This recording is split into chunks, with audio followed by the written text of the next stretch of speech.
Dans cette vidéo, je vais te montrer comment tu vas pouvoir sauvegarder des fichiers qui sont soit sur ton ordinateur, soit sur ton serveur vers un Google Drive grâce à AirClone. Pour t'expliquer un petit peu le contexte, moi j'en avais besoin parce que j'ai besoin de sauvegarder, de faire des sauvegardes de bases de données régulières. Et donc ce que je fais, c'est que je fais des sauvegardes tous les jours, donc quotidiennes de ma base de données. Et ce fichier-là, j'avais besoin de l'envoyer donc dans un endroit externe à mon serveur, donc de l'envoyer en gros vers un Google Drive. Et j'ai trouvé cette méthode avec AirClone que je voudrais te présenter aujourd'hui.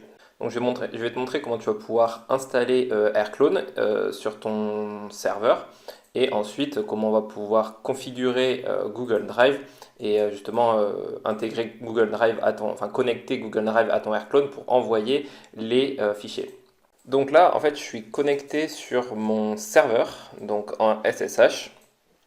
Donc là, ce qu'on va faire, c'est qu'on va commencer par installer AirClone. Donc pour ça, on va déjà vérifier si tu as une version de AirClone qui est installée ou pas sur ton serveur. Logiquement, si c'est la première fois, ben, tu n'en auras pas. Moi, je vais le faire. Donc là, j'ai une version qui est installée parce que je l'ai déjà installée. Si tu ne l'as pas installée, je vais t'expliquer comment on va faire. Donc la première chose, ça va être en fait d'aller télécharger AirClone. Donc pour ça, on va utiliser curl. Donc je vais te mettre cette ligne aussi de commande en dessous. Donc là, en fait, il a téléchargé le paquet de AirClone. Maintenant, on va le dézipper. Donc pour ça, on va dézipper le contenu qu'il a téléchargé, le fichier zip qu'il a téléchargé. Maintenant qu'on a fait ça, on va aller directement dans le dossier. Donc là, il nous a créé en fait un dossier. Donc on va faire cd AirClone. Voilà. Donc là, en fait, on voit bien qu'on se trouve directement dans le dossier qui a été dézippé. Donc là maintenant ce qu'on va faire c'est qu'on va copier le binaire AirClone dans un dossier justement où se trouvent tous tes binaires. Donc moi ce que j'ai en gros c'est que j'ai un dossier bin juste à la racine de mon serveur. Donc là en gros je fais deux points pour revenir en arrière et aller dans le dossier bin. Voilà. Donc là je l'ai copié directement dans le dossier bin.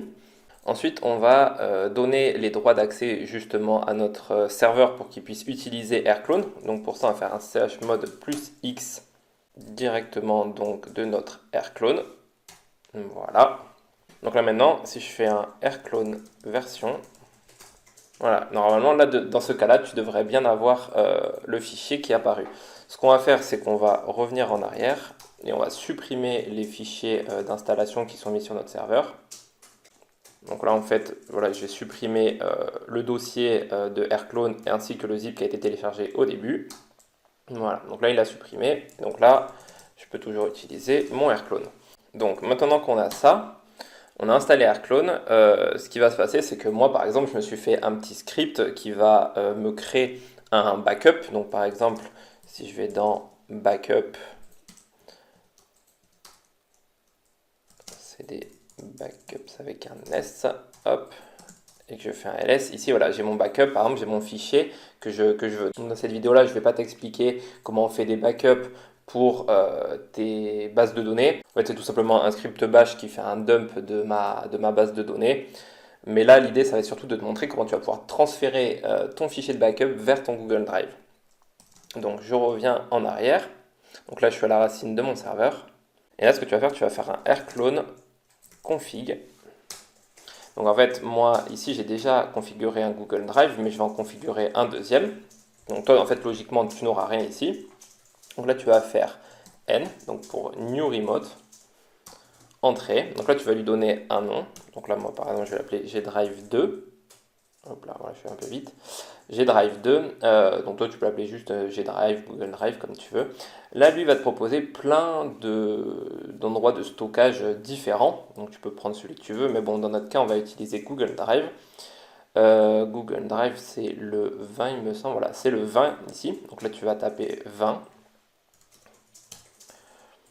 Ensuite, il va te demander différentes informations. Donc là, toutes ces informations-là, c'est des informations qu'on va récupérer directement dans Google Drive.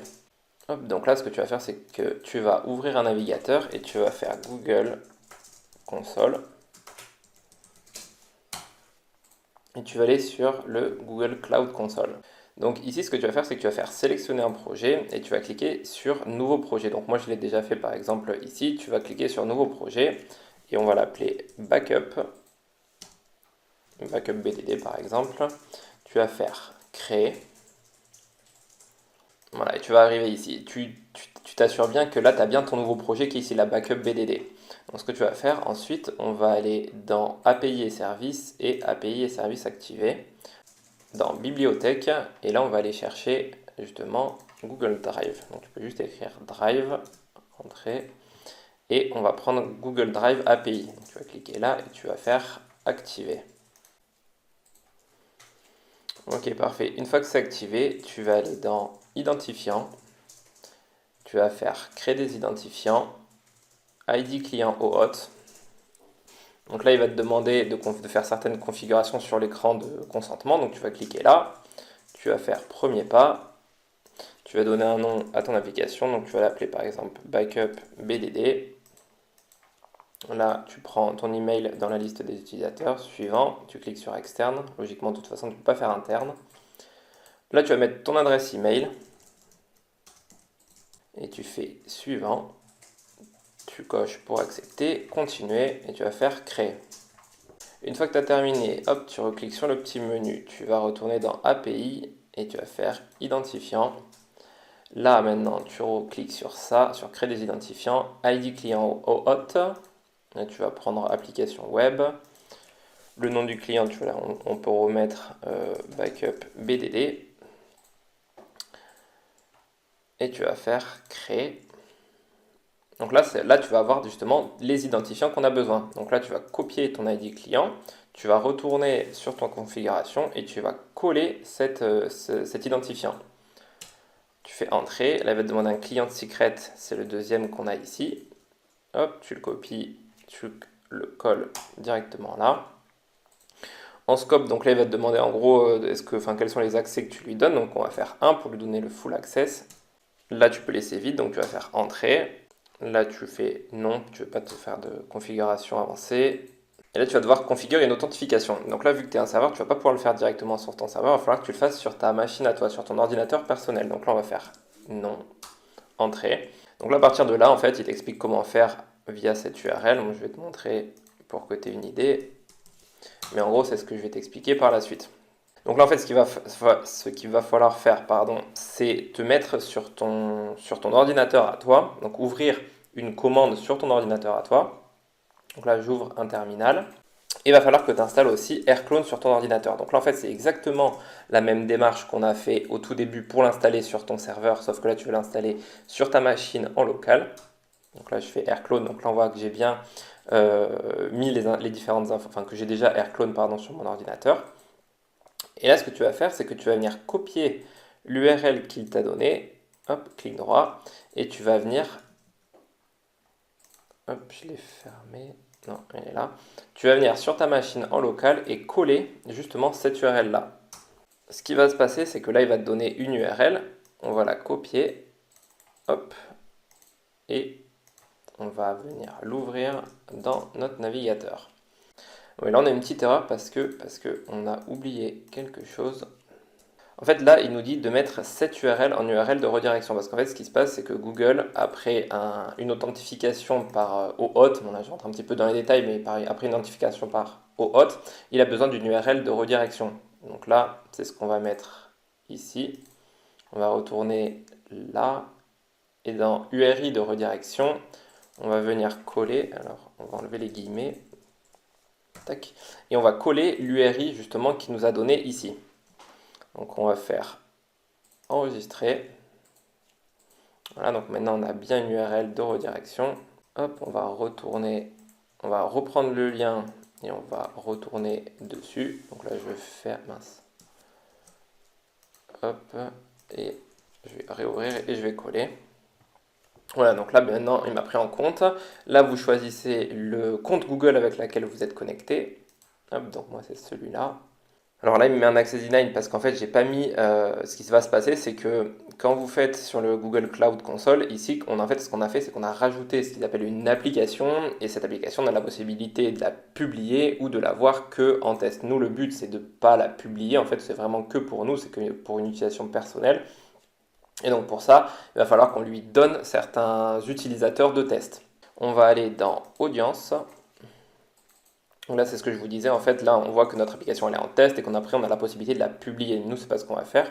On va aller dans utilisateur de test et là, ce que vous allez faire, c'est que vous allez ajouter justement votre adresse email, la même que vous avez utilisée pour connecter votre compte.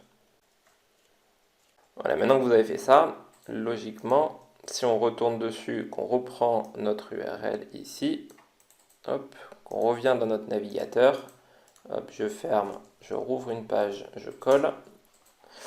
Là, je choisis mon adresse email. Là, en effet, il nous dit, bon, Google n'a pas validé cette application, mais de toute façon, c'est notre application, donc on va faire continuer. On fait continuer donc pour lui donner l'accès. Continuer. Et donc là, normalement, on est redirigé sur la page de redirection qu'on a mis tout à l'heure et il va y avoir success décrit ici.